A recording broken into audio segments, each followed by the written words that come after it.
Hello everyone, welcome to our new series PYQ series, जहां पर हम सारे प्रीवियस ईयर के क्वेश्चन सॉल्व कर रहे हैं। मैं हूं Arpit from favourite free learning platform, जहां पे आप सब पढ़ सकते हो maths, SST, science, everything for free at learnerhub.com।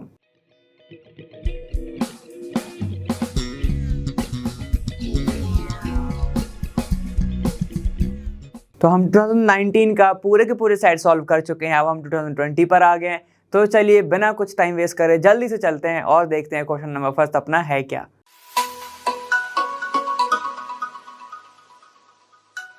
चलो अब देखो यहाँ पर, अब तुम्हारा नेक्स्ट क्वेश्चन है, पहला वाला क्वेश्चन सेट नंबर 5 का। ये बोल रहा है कि covalent compounds are generally poor conductor of electricity. तो लगभग 2020 में सारा जो है कोवलेंट कंपाउंड से क्वेश्चन पूछ मारे हैं उनने।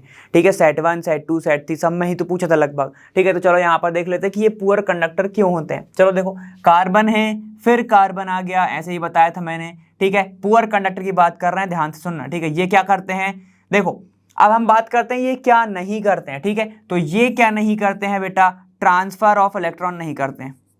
ट्रांसफर ऑफ इलेक्ट्रॉन नहीं करते हैं। अगर ट्रांसफर ऑफ इलेक्ट्रॉन नहीं करे तो यहां पर फॉर्मेशन क्या नहीं होता, फॉर्मेशन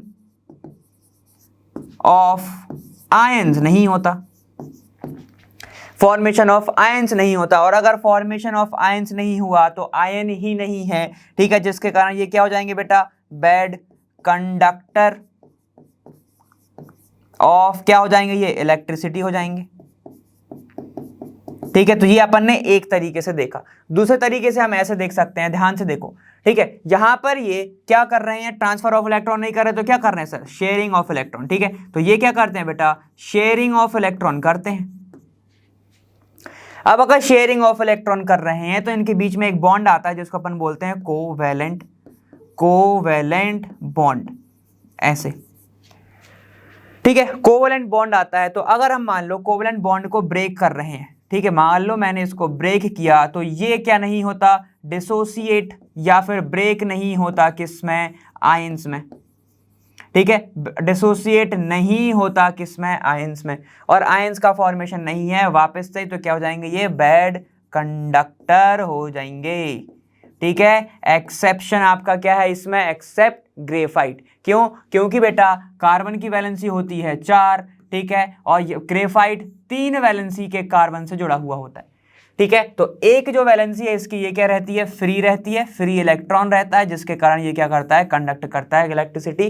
ठीक है, बाकी के नहीं करते, जैसे ग्रेफाइट नहीं करता, बकमैन सल्फ्यूरेंस नहीं करता। ठीक है, ये सब कंडक्ट नहीं करते, लेकिन ग्रेफाइट करता है क्योंकि उसका एक इलेक्ट्रॉन फ्री रहता है। क्लियर है, तो वो कैरी कर सकता है। तो यही इसका रीजन है, यही आप लिख के आएंगे। ठीक है, तो ये मैंने बता दिया कि क्या नहीं करता और वो क्या करता है। ठीक है, समझ में आ गया। तो यही सब रीजन है। और अपन ने अभी देखा था कि स्ट्रॉन्ग क्यों होता है, मेल्टिंग पॉइंट हाई क्यों होता है, लो क्यों होता है, ये सब अपन ने बात डिस्कस कर चुके हैं पिछले सेट में। ठीक है, तो चलो अपन आगे चलते हैं। देखो 10th क्वेश्चन के बारे में जिक्र करेंगे यहाँ पे। Strong heating of ferrous sulphate lead to the formation of brown solid and 2 gases, this reaction can be categorised as. ठीक है, देखो यहाँ पे क्या लिखा है, देखो डिस्प्लेसमेंट रिडॉक्स, यहाँ पर है तुम्हारा decomposition redox, displacement and endothermic और डिकम्पोजिशन और एक्सोथर्मिक। चलो जिक्र कर लेंगे। यहाँ पे देखो क्या है, FeSO4 होगा। इसको मैंने अगर स्ट्रॉन्ग हीटिंग दी तो ये क्या बना देगा, देखो बेटा Fe2O3 प्लस यहाँ पर आपको मिल जाएगा sulphur dioxide plus sulphur trioxide. ठीक है, ऐसे मिलेगा। फेरिक ऑक्साइड मिलेगा, ये आपको 2 गैसेस मिलेगी, सल्फर डाइऑक्साइड, सल्फर ट्राइऑक्साइड, लिखा था उसने 2 गैसेस। अब यहां पर देखो क्या हो रहा है, स्ट्रॉन्ग हीटिंग पर चीजें टूट रही हैं, तो क्या बोलते हैं उसको अपन, यहां पर देखो एक प्रोडक्ट था, 2-3 चीजें मिल गई, तो इसको मैं क्या बोलूंगा, decomposition reaction, POSITION, decomposition reaction. ठीक है, चलो देख लेते हैं डिकम्पोजिशन है कि नहीं है। ठीक है, देखो ये है डिस्प्लेसमेंट डिकम्पोजिशन, डिस्प्लेसमेंट डिकम्पोजिशन। ठीक है, तो 2 जगह पे आ रहा है डिकम्पोजिशन, एक आ रहा है बी पे और एक आ रहा है डी पे।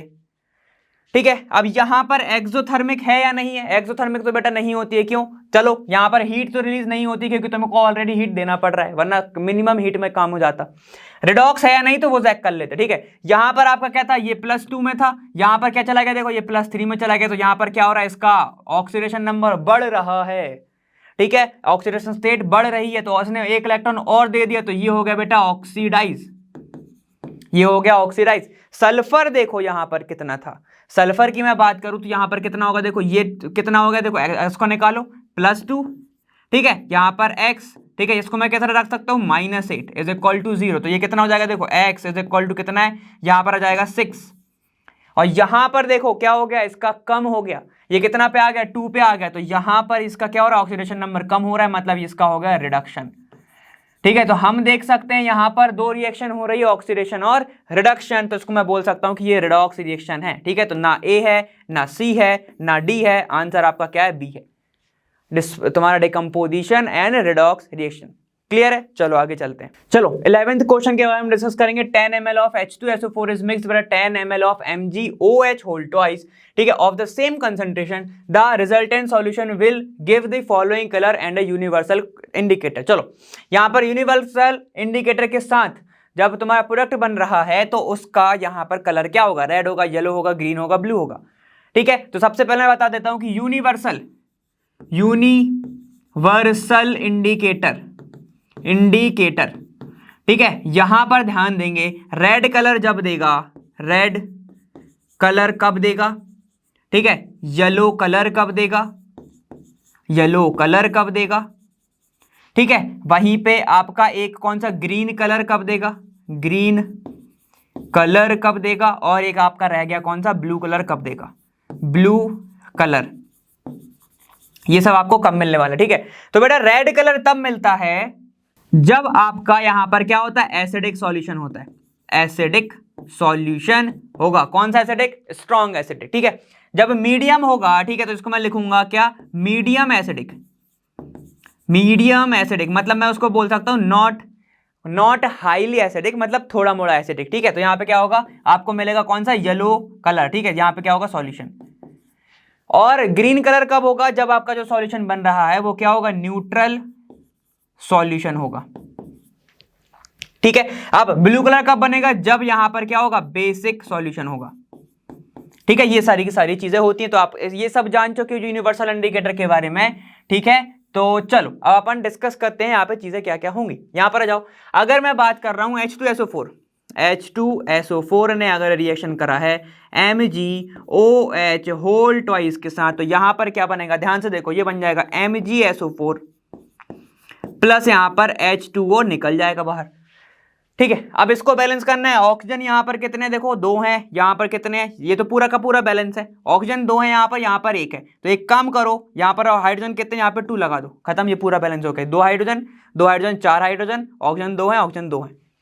क्लियर है, तो यहां पर आपको क्या देखने को मिलेगा, MgSO4, और क्योंकि ये क्या होता है बेटा, ये एसिडिक है, ये क्या है, थोड़ा सा बेसिक है, ये क्या है आपका, बेसिक है, मेटल का हाइड्रोक्साइड है ना, मेटल का हाइड्रोक्साइड है ना, तो बेसिक ही होगा। ठीक है, ये बेसिक है, तो एसिड बेस रिएक्शन पर क्या होता है, न्यूट्रलाइजेशन रिएक्शन, और न्यूट्रलाइजेशन पे कौन सा कलर आएगा, देखो न्यूट्रल पे आता है ग्रीन, तो आंसर क्या होगा आपका, ग्रीन कलर, सी, आंसर क्या होगा, सी वाला। ठीक है, चलिए आगे चलते हैं। देखो अब है आपका कौन सा, 13th वाला, carbon has a strong tendency to either lose और gain electron to attain noble gas configuration है, ये होता है क्या, देखो यहां पे क्या लिखा है, carbon has a strong tendency to either lose और गेन। अगर लूज करता तो कोवेलेंट बनते क्या, नहीं बनते, तो क्या बनते, तुम्हारे आयोनिक बनते, तो ये तो गलत है, ये तो गलत बोल रहा है भाई।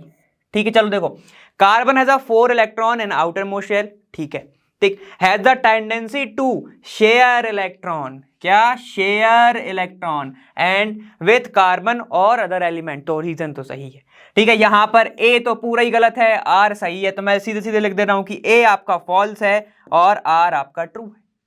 सही बात है ना, यहां पर ये वाली बात चली ही गई। क्लियर, तो यहां पर आपका जो है ए गलत है, आर सही है। देखो ये तो बहुत ज्यादा इजी था, आगे चलते हैं। देखो अब देखो क्वेश्चन नंबर 15 यहां पर क्या बोल रहा है, a shining metal M on burning gives a dazzling white flame and changes to white powder N. ठीक है, तो यहां पर क्या होगा, चलो जल्दी से बताओ, चैप्टर स्टार्ट होने से पहले ही तुम लोगों के पास एक चीज था, क्या था, बस एक ही चीज बचा था तुम्हारे पास, क्या, मैग्नीशियम रिबन।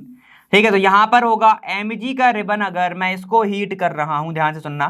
ठीक है, मैंने क्या किया, मान लो इसको मैंने ऐसे हीट किया, ठीक है, यहां पे मैं इसको हीट कर रहा हूं, अब हीट करने पे मैग्नीशियम जो है, ध्यान से सुनना, मैग्नीशियम जो है ऑक्सीजन के साथ रिएक्शन के बाद बना देता है मैग्नीशियम का ऑक्साइड। ठीक है, बैलेंस कर लो इसको, यहाँ पे 2 लगा दो, यहाँ पे मैं 2 लगा दूंगा, ये हो गई बैलेंस। ठीक है, यहां पर क्या हो रहा है, इसको मैं हीट कर रहा हूं, हीट। ठीक है, तो हीट कर रहा हूं, ये आ गई फ्लेम, ये हो गई फ्लेम, ये हो गया आपका बर्नर। ठीक है, ये हो गया आपका बर्नर। यहां पर मैग्नीशियम की क्या है, रिबन मान लो इसको। ठीक है, अब देखो इसको मैं जब हीट करूंगा तो यहां से ना क्या होगा, एक पाउडर टाइप का मिलेगा, और वो पाउडर कुछ नहीं रहेगा, वो क्या रहेगा आपका मैग्नीशियम का ऑक्साइड, मैग्नीशियम का ऑक्साइड। ठीक है, अभी देखो यहाँ पे क्या बोल रहा है कि आइडेंटिफाई एम और एन। ठीक है, तो एम क्या होगा आपका मैग्नीशियम, तो एम होगा आपका मैग्नीशियम Mg। एन क्या होगा आपका, एन होगा आपका मैग्नीशियम ऑक्साइड, ऐसा MgO। क्यों, अपन ने स्टार्टिंग में ही पढ़ा था चैप्टर के कि ये चीजें होती हैं। ठीक है, यहाँ पे देखो अब क्या बोल रहा है, represent the above reaction in the form of balance chemical reaction. ये रही बैलेंस केमिकल रिएक्शन। ठीक है, मैग्नीशियम हीट हो रहा है इसके प्रेजेंस में। क्लियर, अब देखो यहाँ पे क्या है, डज एम अंडरगोज ऑक्सीडेशन और रिडक्शन इन दिस रिएक्शन, जल्दी से बताओ, ध्यान से सुनो। मैग्नीशियम अभी किसी के साथ प्रेजेंट नहीं है, तो ये 0 ऑक्सीडेशन स्टेट पे है। अभी ये किसके पास चला गया, देखो इसके पास हो गया 2+, तो यहां पर आपको क्या देखने को मिल रहा है, ये 0 से कहां पे चला गया 2+ पे, मतलब इसने इलेक्ट्रॉन को क्या करा है, लूज करा है। और लूजिंग ऑफ इलेक्ट्रॉन क्या होता है बेटा, ऑक्सीडेशन, ऑक्सीडेशन। सर इलेक्ट्रॉन से क्यों देखें, हम दूसरे तरीके से देखेंगे, उससे देख लो। यहां पर देखो मैग्नीशियम से ऑक्सीजन जुड़ रहा है, और गेन ऑफ ऑक्सीजन क्या होता है, ऑक्सीडेशन। यहां पर क्या होगा, ऑक्सीडेशन। पहला वाला हमने कैसे देखा था, इलेक्ट्रॉन से, क्या कर रहा था, इलेक्ट्रॉन को लूज कर रहा था। दूसरा बार हमने देखा किससे, यहां पर ऑक्सीजन के, ठीक है, एडिशन ऑफ ऑक्सीजन से, एडिशन ऑफ ऑक्सीजन से देखा। क्लियर है, तो ऐसे आपको चीजें नोटिस करनी है, आपका क्वेश्चन हो जाएगा। ठीक है, तो यहीं पे आपने सारी के सारे अपन ने डिस्कस कर लिया। एक बार अपन वापस से क्वेश्चन देख लेते हैं कि क्या बोल रहा है। अशाइनिंग एम, मेटल एम है, मेटल एक एम था। ठीक है, डेजलिंग स्मेल कब देता है, व्हाइट फ्लेम कब देता है, जब यहाँ पे मैग्नीशियम हो। मैग्नीशियम का देखो हर एक मेटल का ना एक परफेक्ट कलर होता है, तो मैग्नीशियम का क्या होता है, जब जलने पे फ्लेम के साथ वो व्हाइट कलर देता है। ठीक है, तो अपन ऐसे आइडेंटिफाई कर सकते हैं। अब व्हाइट कलर क्यों दे रहा है, तो पाउडर जो है व्हाइट कलर का पाउडर कब बनेगा, जब वहां पर क्या बन जाएगा, मैग्नीशियम ऑक्साइड बनेगा। ठीक है, तो यहां पे मैं सबके नाम लिख देता हूं। ये था आपका मैग्नीशियम, मैग्नीशियम। ठीक है, और यहां पर क्या बना आपका मैग्नीशियम ऑक्साइड, मैग्नीशियम ऑक्साइड, ऐसे। क्लियर है, तो ये सारी की सारी चीजें हो गई हमारी। बैलेंस फॉर्म आपने ये लिखा, ऑक्सीडेशन हो रहा है इसका हमको दिख रहा है। रिडक्शन में क्या होता है, या तो हाइड्रोजन जुड़ रहा होता, या तो इलेक्ट्रॉन को वो गेन कर रहा होता। ठीक है, या फिर रिमूवल ऑफ ऑक्सीजन हो रहा होता। यहाँ पर कुछ भी नहीं हो रहा है, ऐसा सबका अपोजिट ही हो रहा है। ठीक है, यहां पर ये था अपना 15th क्वेश्चन। अब नेक्स्ट क्वेश्चन पर चलते हैं। चलिए क्वेश्चन नंबर 16 के बारे में जिक्र करेंगे। यहाँ पे आप क्या है, इन इलेक्ट्रोलाइसिस ऑफ वाटर। ठीक है, वाटर का इलेक्ट्रोलाइसिस हो रहा है, तो यहाँ पे बोल रहे हैं name the gas liberated at anode and cathode. ठीक है, तो चलो इसके बारे में डिस्कस करेंगे। ठीक है, मान लो यहां पर डाला जा रहा है आपका एक इलेक्ट्रोड, सेम यहां पर एक और इलेक्ट्रोड। ठीक है, एक होगा आपका एनोड, एक होगा आपका कैथोड। ठीक है, मैंने इसको बैटरी से ऐसे कंडक्ट कर दिया, मतलब कनेक्ट कर दिया। ठीक है, यहां पर आपका डला हुआ है वाटर, यहां पर डला हुआ है आपका वाटर। प्योर वाटर तो कंडक्ट करेगा ही नहीं इलेक्ट्रिसिटी, तो आपको क्या डालना पड़ेगा, थोड़ा सा एसिड भी डालना पड़ेगा। ठीक है, तो मोशन बढ़ जाएगा। अब ध्यान से सुनो, यहां पर क्या हो रहा है, यहां पर H2O टूटेगा। H2O कैसे टूटता है, देखो भाई, H2O टूटेगा किसमें, H प्लस OH माइनस में। ठीक है, ऐसे टूटेगा। जैसे ही टूटेगा तो जो प्लस पार्ट है वो किसके पास जाएगा, कैथोड के पास। रिड्यूस होगा तो कैथोड पर रिएक्शन क्या होगी, कैथोड पर H+ जाएगा, इलेक्ट्रॉन को वो क्या करेगा, इलेक्ट्रॉन को गेन करेगा। ठीक है, मान लो 2 H+ चले गए, 2 इलेक्ट्रॉन वहां पे प्रेजेंट है, तो ये बना लेगा H2 गैस। H2 गैस यहां पर निकल जाएगी बाहर। सेम चीज इसका अपोजिट किस पे होगा, एनोड पर। एनोड पर क्या होने वाला है, यहां पर O2 गैस निकल जाएगी बाहर। O2 गैस क्यों, OH जाएगा, O2 गैस निकालेगा, वाटर मॉलिक्यूल निकालेगा और एक इलेक्ट्रॉन को बाहर कर देगा। वहीं पे आपको क्या मिलेगी, O2 गैस मिलेगी। ठीक है, तो मैं इसको ऐसा लिख सकता हूं, अगर इलेक्ट्रोलाइसिस हो रहा है वाटर का, H2 gas plus O2 gas निकलेगी। H2 कहां पर निकलने वाली है, आपकी कैथोड पर। O2 कहां पे बनेगी बेटा, एनोड पर। ठीक है, तो यहां पर भी लिख दे रहा हूं मैं O2, यहां पर मैं लिख दे रहा हूं H2, ऐसे। ठीक है, तो ये आपकी चीजें होने वाली हैं। यहां पर अपन देखेंगे कि why is it that the volume of gas collected on a electrode is 2 times that of other electrode. ठीक है, तो अब इनने बोला है कि जब एक इलेक्ट्रोड पर जब वॉल्यूम कलेक्ट कर रहे हैं वो, ठीक है, तो एक इलेक्ट्रोड पर क्या हो रहा है, जो एक गैस है वो 2 टाइम्स है सामने वाले के। क्यों है ऐसा, चलो एक बार अपन सबसे पहले देखते हैं। ऐसे लिख रहा हूं मैं, देखो H2O दिख रहा है सबको, बड़ा बड़ा लिखा है। यहां पर H कितने हैं, 2 प्रेजेंट है, ऑक्सीजन कितना है, 1 प्रेजेंट है। तो मैं ऐसे लिख सकता हूं, देखो ऑलरेडी वो 2:1 में है। ठीक है, तो यहां पर अब तुम ये भी बता सकते हो कि कौन सी गैस ट्वाइस होगी। तो जब भी हाइड्रोजन गैस जो है, क्योंकि हाइड्रोजन क्या है, ज्यादा प्रेजेंट है ना, क्योंकि हाइड्रोजन गैस जो है वो ट्वाइस है ऑक्सीजन के वॉल्यूम से, तो जब वो निकलेगी भी, ठीक है, तो अगर मान लो यहां से कैथोड से जब तुम्हारी निकल रही है गैस, तो वो 2 टाइम्स निकलेगी एनोड से जैसे निकल रही है। क्यों, क्योंकि ऑलरेडी हमें दिख रहा है, देखो देखो वाटर मॉलिक्यूल कैसे बनता है, जब 2 मोल ऑफ हाइड्रोजन क्या होता है, जब अटैच होता है 1 मोल ऑफ ऑक्सीजन से। ठीक है, तो वॉल्यूम क्या है बेटा, देखो यहां पर वॉल्यूम ऑलरेडी H की कितनी है, H के 2 वॉल्यूम है। ठीक है, और यहां पर ऑक्सीजन की कितनी है, तो H/O कितना हो जाएगा, 2:1 हो जाएगा। ठीक है, तो वॉल्यूम किसकी ज्यादा होगी, वॉल्यूम किसकी ज्यादा होगी, तुम्हारी हाइड्रोजन की।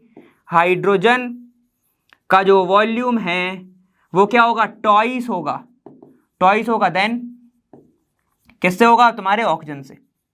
दिख ही रहा है आपको, देखो फॉर्मूला में दिख रहा है, मॉलिक्यूलर फॉर्मूला में दिख रहा है। क्लियर हो गया। चलिए यहां पे अब बात करेंगे सी की। What would happen if dilute H2O is not added to water? ठीक है, तो मैंने अभी बताया था, अगर मैं एसिड ही ना दूं, एसिड की प्रेजेंस ही ना हो, आयन ही नहीं रहेगा, वाटर कंडक्शन नहीं करेगा, इलेक्ट्रोलाइसिस की प्रोसेस रुक जाएगी। ठीक है, तो यहां पर क्या हो जाएगा, प्रोसेस ऑफ इलेक्ट्रोलाइसिस क्या हो जाएगी, स्टॉप्ड। ऐसे होने वाले। ठीक है, तो ये आपका होगा। क्लियर हो गया। तो सारे पॉइंट अपन ने कवर करे, वापस देख लेते हैं। अगर इलेक्ट्रोलाइसिस हो रही है वाटर की, तो एक साइड निकलेगा H2, एक साइड निकलेगा O2, क्योंकि H+ जाएगा कैथोड पे, ठीक है, OH जाएगा किसके ऊपर, तुम्हारे एनोड पे। क्लियर हो गया। एनोड पर OH जाएगा, इलेक्ट्रॉन गेन करेगा, ऑक्सीजन निकालेगा, वाटर बनाएगा, एक इलेक्ट्रॉन छोड़ देगा। वही इलेक्ट्रॉन जो छोड़ा, हाइड्रोजन आएगा एनोड पर, किस पे, कैथोड पर, तो हाइड्रोजन क्या करेगा, वो इलेक्ट्रॉन को गेन करेगा, हाइड्रोजन गैस वहां से निकाल देगा। क्लियर हो गया। तो ये आपकी चीजें होने वाली थी। क्लियर। अब देखो यहां पर क्या हो रहा है, वॉल्यूम की बात करी तो वॉल्यूम आपको मॉलिक्यूलर में ही दिख रहा है, और अपन ने यहां पे बात करा था, क्यों, कब हो रही थी कंडक्टिविटी, जब एसिड प्रेजेंट था। क्लियर। तो ऐसे आपको चीजें करनी थी। अब अपन आगे चलते हैं। चलिए यहां पर अपन डिस्कस करते हैं 16 का और part. A chemical compound X is used in the soap and glass industry. It is prepared from brine. Brine से बनता है ये। ब्राइन मतलब क्या, NaCl प्लस वाटर होगा। ठीक है, यहां से बनता है। चलो अभी देख लेते हैं यहाँ पे। Right the chemical name, common name and chemical formula of X। X के बारे में बताना है। ठीक है। Right the equation involve in its preparation. ठीक है, और तुम्हारा थर्ड वाला है कि अगर क्या होगा कि अगर इसको मैं हार्ड वाटर के साथ ऐसे रख रहा हूं। चलो देखो यहां पर क्या है कि केमिकल X मतलब कंपाउंड है एक X वाला। ठीक है, सोप और ग्लास इंडस्ट्री में यूज हो रहा है। वो किससे बनता है, वो यहाँ पे ब्राइन से बनता है। सोप और ग्लास इंडस्ट्री में क्या यूज हो सकता है आपका, sodium carbonate .NH2 washing soda हो सकता है। तो सोडियम कार्बोनेट की यहाँ पर बातें चल रही है। ठीक है, तो X क्या है आपका, देखो X है आपका सोडियम Na2CO3 .10H2O, ये है आपका। क्लियर। चलो अब आप बातें करते हैं ये कैसे बनता, कैसे है। ठीक है, हाउ इट इज प्रिपेयर्ड। ठीक है, यहां पे ऐसे बताना। ठीक है, right the chemical name. Name क्या होगा इसका बताओ। यहां पर मैं लिख सकता हूं सोडियम कार्बोनेट डेकाहाइड्रेट। ठीक है, इसको मैं लिखूंगा डेकाहाइड्रेट, सोडियम कार्बोनेट डेकाहाइड्रेट। ठीक है, चलो ये हो गया। अब चलो नेक्स्ट बात कर लेते हैं। यहां पर केमिकल फॉर्मूला क्या है, ये है। कॉमन नेम क्या है इसका, कॉमन नेम है इसका वॉशिंग सोडा। ठीक है, अब इसमें बोला क्या इसकी प्रिपरेशन में कौन कौन सी केमिकल रिएक्शन आती है, तो इसके बारे में डिस्कस करना। चलो कर लेते हैं। यहाँ पे मैंने क्या बोला, मुझे क्या बनाना है, ये बनाना है। ये थोड़ा सा बेसिक है। ठीक है, तो सबसे पहले तो मुझे NaCl और H2O, तो इनने पहले ही बोल दिया ब्राइन। ठीक है, अब क्या क्या लगेगा, बेसिक है तो NH3 डाल दो। ठीक है, CO2 चाहिए तो मैं तो CO2 डाल दो। CO3 चाहिए ना, कहां से लेके आओगे, यहाँ पे C को मतलब Cl को कभी कभी मेरे जो दोस्त लोग थे वो क्लोरीन के C को कार्बन समझ लेते थे, ठीक है। अगर तुम भी वही समझ रहे हो तो बेटा गए, ठीक है। यहाँ पे देखो, तो ऐसे करोगे रिएक्शन, क्या बन जाएगा, NaHCO3 प्लस यहाँ पर NH4Cl भी बनता है, NH4Cl भी बनता है, ठीक है। चलो अब ये जो तुम्हारा बाइकार्बोनेट मिला है NaHCO3, इसको मैं हीट कर दूंगा, यहाँ पे क्या मिलेगा फिर Na2CO3 मिल जाएगा मुझे इधर, ठीक है, और वाटर मॉलिक्यूल बाहर निकल जाएगा। क्लियर। अब ये जो वाटर जिम निकला है मुझे Na2CO3 मिला है, इसके अंदर मैं वाटर डाल दूं, ठीक है। मान लो मैंने 10H2O ही डाले हैं, तो ये क्या बन जाएगा, Na2CO3.10H2O। इस प्रोसेस को क्या बोलते हैं, क्रिस्टलाइजेशन। तुमने क्या कर दिया, वाटर के क्रिस्टल डाल दिए तो क्रिस्टल बन जाएगा। क्लियर है। ये क्या है, तुम्हारा Na2CO3 सोडियम कार्बोनेट बना, ये तुम्हारा क्या होता है, बेकिंग सोडा। यहाँ पे क्या बोलते हैं इसको बोलते हैं सोडियम बाइकार्बोनेट। क्लियर। चलो ऐसे तुम्हारी चीजें बनने वाली हैं, ठीक है। ये हो गई आपकी preparation. What happen when it is treated with water containing calcium और मैग्नीशियम सॉल्ट, ठीक है। तो अगर कैल्शियम है और मैग्नीशियम सॉल्ट है तो वॉशिंग सोडा को फर्क नहीं पड़ेगा, वॉशिंग, ठीक है, सोडा या फिर पाउडर बोलो, वॉशिंग पाउडर क्या करेगा, एक तरह का डिटर्जेंट का काम कर रहा है ये, तो ये क्या कर सकता है, ये इनको सेटल डाउन कर लेगा, ये इनको सेटल डाउन कर लेगा, ठीक है। क्या बनेगा, देखो ये जो सल्फाइड और बन रहा है यहाँ पे क्या बनेगा, जो कार्बोनेट है कैल्शियम को, जैसे कैल्शियम है, ठीक है, और यहाँ पर कार्बोनेट है CO, आपका क्या है 3 2- है, ये आपस में ही रिएक्शन कर ले, CaCO3 बना के सेटल डाउन हो जाएंगे, और जो हार्ड वाटर है उसको वो कन्वर्ट कर सकता है सॉफ्ट वाटर में, जिसके कारण आप उसमें वॉशिंग कर सकते हो क्लॉथ्स की,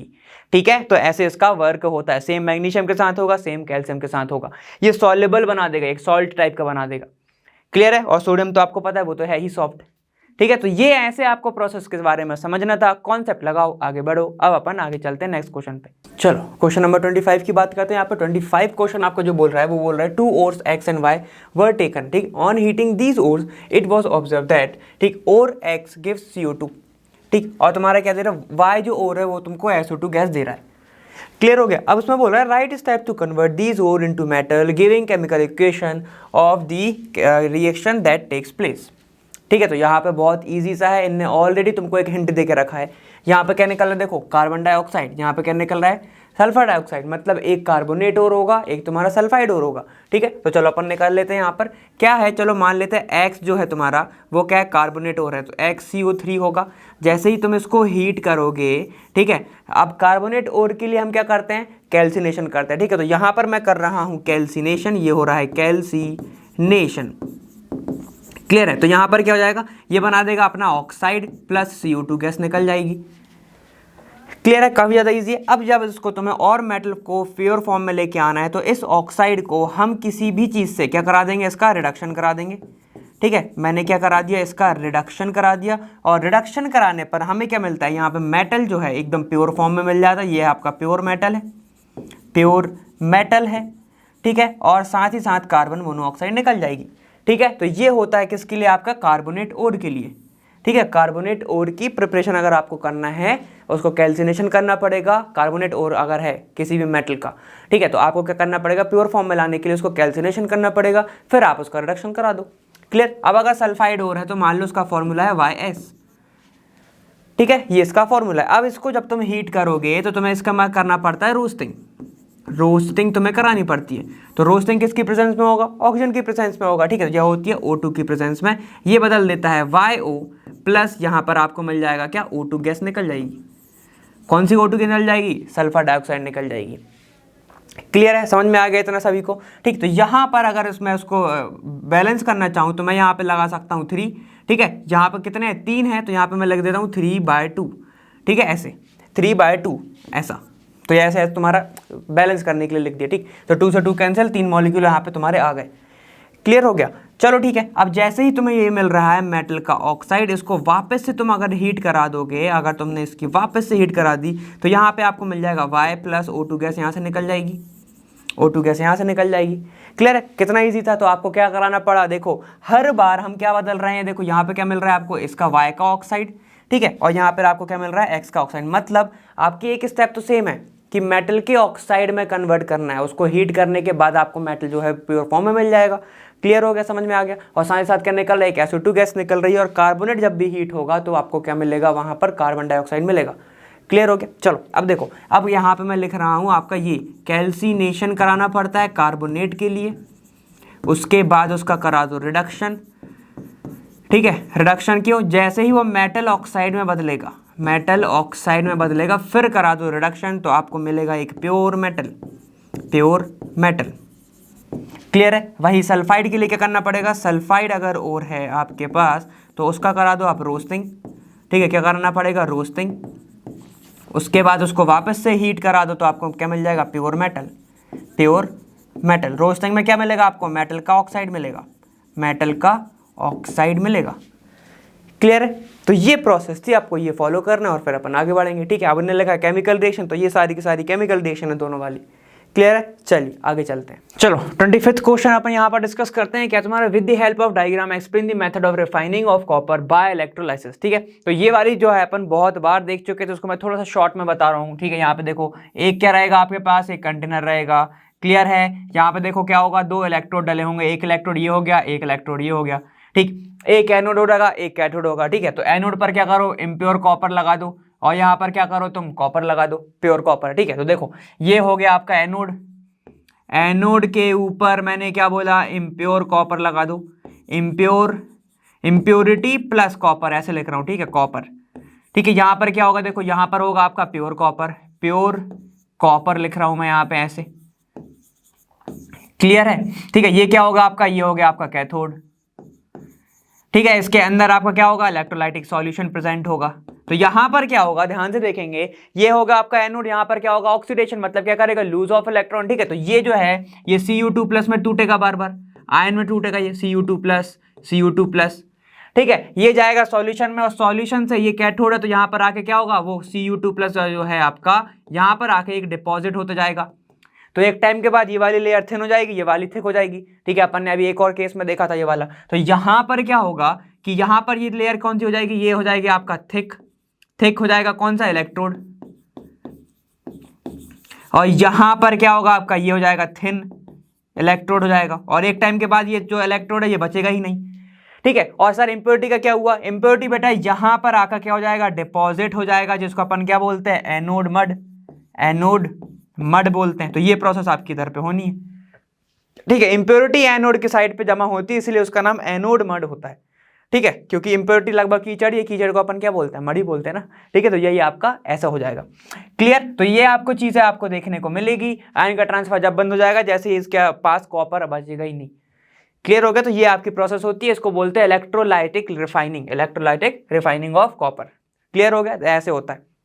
देखो अब है आपका तुम्हारा बी पार्ट, बोल रहा है how are broken railway tracks joined, give the name of the process and the chemical equation of the reaction involved। ठीक है, तो ये मैंने ऑलरेडी आप लोगों को एक बार कराया हुआ है, वहां पे अपन ने किस में देखा था।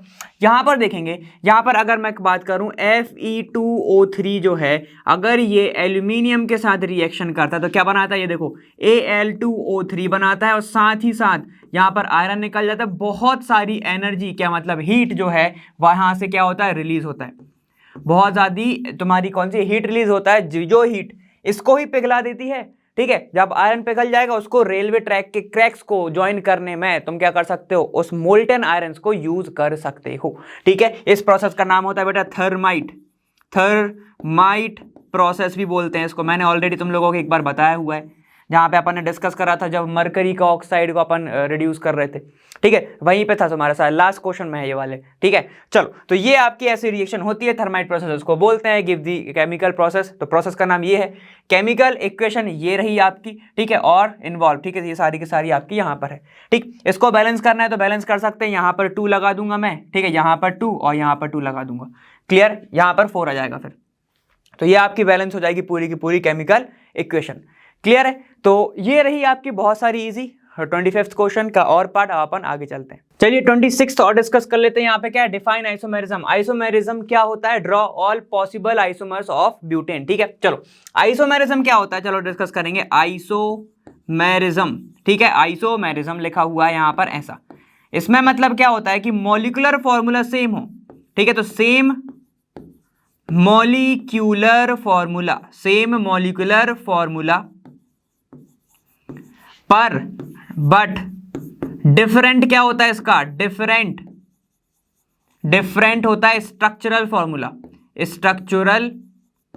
फॉर्मूला ये होता है। ठीक है, एग्जाम्पल मैंने दिया है ब्यूटेन, तो इससे डिस्कस कर लेते हैं यहाँ पे, मतलब क्या बोलना चाह रहा हूं मैं यहां पर देखेंगे। ठीक है, ब्यूटेन क्या होता है बेटा, एन ब्यूटेन की अगर मैं बात करूं ऐसा, ये क्या होता है देखो, CH3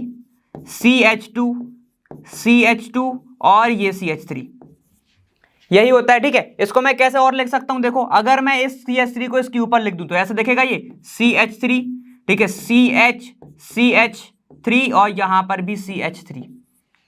देखो क्या फॉर्मूला क्या होगा ब्यूटेन का, C4 है, अल्केन सीरीज है, देखो क्या होता है CnH2n+2 होता है, अल्केन सीरीज है, तो क्या बन जाएगा देखो C4 है, H8 10, तो ये H10 हो जाएगा ऐसा। क्लियर है, देखो यहाँ पे कितने हाइड्रोजन है, 3 3 6 और 2 4, कितने होगा 10। यहां पर गिन लो, यहाँ पे 3 3 6 3 9 1 10। ठीक है, तो यहाँ पर ना तो कार्बन का चेंज हो रहा है नंबर, ना हाइड्रोजन का चेंज हो रहा है, लेकिन बस चेंज क्या हो रहा है देखो, अरेंजमेंट। नाम क्या हो जाएगा, इसको मैं बोल सकता हूं आइसोब्यूटेन, इसको मैं बोलूंगा एन ब्यूटेन। या इसका एक और नाम लिख सकते हो आप, क्या लिख सकते हो इसको मैं, 2 मिथाइल प्रोपेन भी तो लिख सकता हूं इसको। ठीक है, और इसी को मैं लिख सकता हूं आइसोब्यूटेन। क्लियर हो गया, ऐसे लिख सकता हूं। ठीक है, तो दो तरीके हो गए, दो आइसोमर है, क्या हुआ बस देखो सेम था, यहां पर मॉलिक्यूलर फॉर्मूला तो C4H10 ही होना है, लेकिन यहां पर अरेंजमेंट जो है वो अलग अलग हो गई, या फिर मैं बोल सकता हूं स्ट्रक्चरल फॉर्मूला अलग अलग हो गया। क्लियर है, चलो अब देखो यहां पे क्या है, यहां पर बी वाला बोल रहा है ए compound X on combustion gives a yellow flame. अब येलो फ्लेम कब मिलती है, ठीक है, with a lots of smoke, what inference would you draw from this statement. ठीक है, येलो फ्लेम कब मिलती है, ध्यान से सुनो यहां पर देखो, येलो फ्लेम याद रखना जब मिलेगी जब आपका कंपाउंड क्या हो, अनसैचुरेटेड हो। अनसैचुरेटेड अगर कंपाउंड होगा तो आपको येलो फ्लेम देखने को मिलती है, जिसमें कार्बन का जो कंपोजिशन है, ठीक है, क्या होता है, कार्बन का जो कंपोजिशन है, कार्बन का कंपोजिशन ज्यादा होता है। ठीक है, जब भी देखते हो तुम कि यहां पर क्या बचता है, वो एकदम काला काला चीजें बचता है, क्यों, क्योंकि वहां पर इनकम्प्लीट कंबशन हो गई है, जिसके कारण कार्बन का जो कंपोजिशन है, मतलब जो कार्बन बच रहा है वो ज्यादा होगा। ठीक है, तो ऐसे होता है। सैचुरेटेड में क्या होता है, सैचुरेटेड में यहां पर आपको ज्यादा ऐसा नहीं मिलता, ब्लू फ्लेम टाइप की मिलेगी, येलो नहीं मिलेगी, क्यों कि वहां पर कंप्लीट कंबशन हो रहा है। कंप्लीट कन्वर्शन कब होगा, जब ऑक्सीजन ज्यादा दे दो, अच्छे से हीट प्रॉपर कर दो, तो कंप्लीट कन्वर्शन होगा। आपको यहां पर कार्बन का कंपोजिशन कम देखने को मिलेगा, जो राख बचती है वो कम होगी। ठीक है, उसमें ऐसे मिलता है। चलो जाओ, state the role of alkaline KMnO4 in reaction involving conversion of alcohol to corresponding carboxylic acid. ठीक है, तो मैं एल्कोहल को ऐसे लिख सकता हूं CH3 CH2, ये रहा OH, किसकी प्रेजेंस में होता है बेटा, ये KMnO4 की। कैसे बनेगा, ये बन जाएगा CH3 C double bond OH। ठीक है, ये एथेनॉल से क्या बन गया, एथेनॉलिक एसिड, या फिर मैं बोल सकता हूं ये आपका किस क्या था, एथेनॉल से ये बन गया किसमें, एसिटिक एसिड में। क्लियर है। अब यहां पर इन्हें पूछा है कि KMnO4 का क्या रोल है। KMnO4 क्या कर रहा है, एक ऑक्सीजन जोड़ रहा है, ऑक्सीजन जोड़ने को अपन क्या बोलते हैं, ऑक्सीडेशन। तो यहां पर सेम चीज लिखोगे, यहां पर क्या बोल रहा है, ऑक्सीडाइजिंग एजेंट की तरह ये क्या कर रहा है, वर्क कर रहा है आपका क्या, KMnO4। कितना इजी था। ठीक है, तो यहां पर एक ऑक्सीजन जोड़ रहा है, मतलब ऑक्सीडेशन करा रहा है, मतलब ये क्या कर रहा है, इसको ऑक्सीडाइज कर रहा है। तो मैं लिख सकता हूं ऑक्सीडाइजिंग एजेंट कौन हो गया, KMnO4 हो गया। क्लियर है। तो आपको ऐसे आपको पूरी प्रिपरेशन करनी थी। ठीक है, सारी का सारी प्रिपरेशन के ही ऊपर है। ठीक है, यहाँ पर 26 क्वेश्चन अपना खत्म है। तो इसी के साथ 2020 के सारे अपन ने क्वेश्चंस को कवर कर चुके हैं PYQ के, और उम्मीद कर रहा हूं कि आप मेरे साथ पढ़ाई कर रहे हो, नोट्स बना रहे हो। ठीक है, तो बस मैं अभी इतनी ही उम्मीद कर सकता हूं। नेक्स्ट वाले PYQ के साथ मैं आपको यहीं पर मिलूंगा, इसी चैनल पर। जब तक के लिए आप पढ़ते रहिए और खुश रहिए, हंसते रहिए, स्माइल करते रहिए। ठीक है, अब मैं मिलूंगा वहां, लर्न वहां फ्री है पर बेस्ट जहां। Thank you so much.